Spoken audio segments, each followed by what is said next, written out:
दोस्तों, आज मैं एक ऐसे स्टूडेंट के बारे में बताने जा रहा हूँ जिन्होंने अपने माँ बाप के सपने को पूरा करने के लिए खुद को पढ़ाई में झोंक दिया।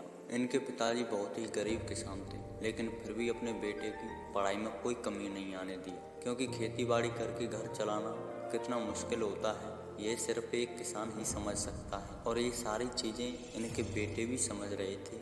और ग्रेजुएशन कंप्लीट होने के बाद से इसने यूपीएससी क्रैक करने का सोच लिया। और फिर इसने अपने पिताजी से कहा कि पापा मुझे आईएएस बनना और इसकी तैयारी के लिए मुझे दिल्ली जाना होगा, प्लीज़ मुझे आप दिल्ली भेज दीजिए, मैं बहुत मेहनत करूँगा और आईएएस बन के ही लौटूंगा। तो दोस्तों, इनके पिताजी ने थोड़ा सा भी नहीं सोचा कि दिल्ली का खर्च मैं कैसे मैनेज करूँगा। उन्होंने अपने बेटे पर भरोसा करके तुरंत ही दिल्ली भेजने की तैयारी शुरू कर दी। और ये लड़का अपने पिताजी के भरोसे और उम्मीद पर खड़ा उतरने के लिए पूरी जी जान लगाकर मेहनत करने लगता है। इसकी तैयारी बहुत अच्छी चल रही थी, लेकिन इसका प्री एग्जाम से 1.5 महीने पहले ही लास्ट ईयर यूपीएससी का रिजल्ट आया। और इसी रिजल्ट में इसका एक दोस्त जी जो इससे भी ज़्यादा पढ़ाई करता था, वो 1-2 बार मेंस एग्जाम में निकल चुका था, लेकिन इस बार उसका प्री एग्जाम क्वालिफाई नहीं हुआ। अपने फ्रेंड के रिजल्ट को देखकर बहुत ही घबरा गया और ये सोचने लगा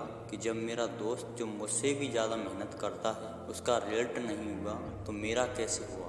इसे अब कुछ भी समझ नहीं आया कि आखिर मैं कैसे तैयारी करूं। लेकिन फिर ये लड़का खुद को संभाला और अपने कंटेंट पे भरोसा करके इसने अपनी तैयारी को शुरू कर दी और पहले से दोगुनी मेहनत करने लगा। और दोस्त, इसका नतीजा कि इसने अपने पहले ही प्रयास में प्रीलिम्स एग्जाम को क्वालिफाई कर और प्री एग्जाम क्वालिफाई करने के बाद इसका कॉन्फिडेंस लेवल बहुत ही हाई हो गया था और ये लड़का यूपीएससी मेंस की यथा समुद्र में कूद गया। दोस्तों, सब कुछ अच्छा ही चल रहा था, लेकिन वो कहते हैं ना कि जब किसी स्टूडेंट के लाइफ में संघर्ष आना शुरू होता है तो इतना ज़्यादा आने लगता है ना कि स्टूडेंट को रुलाकर रख देता है। मेंस एग्जाम में केवल 28 दिन ही बचे थे, तभी इसे डेंगू हो जाता है। और यही वो मोमेंट होता है जिसमें स्टूडेंट अपनी तैयारी को नेक्स्ट लेवल में लेकर जाता है। और इसी समय इसे डेंगू हो गया, लेकिन फिर भी इसने अपने पिताजी को नहीं बताया ताकि पिताजी इसे घर ना बुला लें। इसने अपने पिताजी को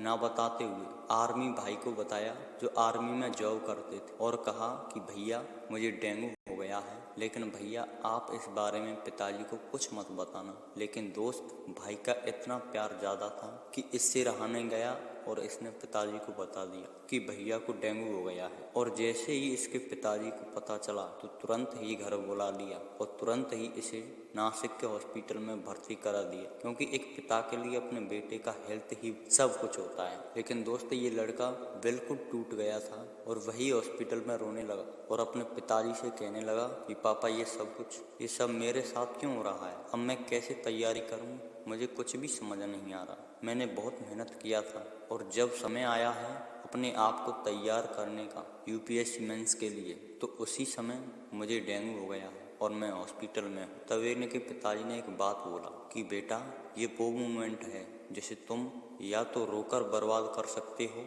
या फिर इस सिचुएशन से लड़कर खुद एक इतिहास लिख सकते हो। इस बात को सुनने के बाद इस लड़के के अंदर इतना हिम्मत आ गया कि इसने हॉस्पिटल में ही तैयारी करना सोच लिया और इसने तुरंत ही नर्स से कहा, प्लीज़ आपको जितना भी इंजेक्शन लगाना है वह मेरे लेफ्ट हैंड में लगाइएगा, राइट हैंड को सेफ रखिए ताकि मैं अपने राइट हैंड के थ्रू यूपीएससी मेंस एग्जाम से लड़ सकूं। नर्स ने भी इसका जुनून को देखकर इसने वैसा ही किया जैसा इसने कहा था। लेकिन जब डॉक्टर साहब आए तो उन्होंने देखा कि इसका एक हाथ में पानी चढ़ चुका है और दूसरा हाथ में ये पढ़ाई कर रहा है। तो डॉक्टर साहब बोले, बेटा देखो, अपनी लाइफ के साथ खिलवाड़ मत करो। एग्जाम तो हर साल आते रहेंगे, लेकिन ये जीवन अगर एक बार चला गया तो दोबारा नहीं आएगा। तो फिर ये लड़का डॉक्टर साहब को जवाब दिया और कहा, डॉक्टर साहब देखिए, आप एक डॉक्टर हैं, आपका काम है मुझे ठीक करना और मैं एक स्टूडेंट हूँ तो मेरा काम है पढ़ाई करना। तो प्लीज़ आप अपना काम कीजिए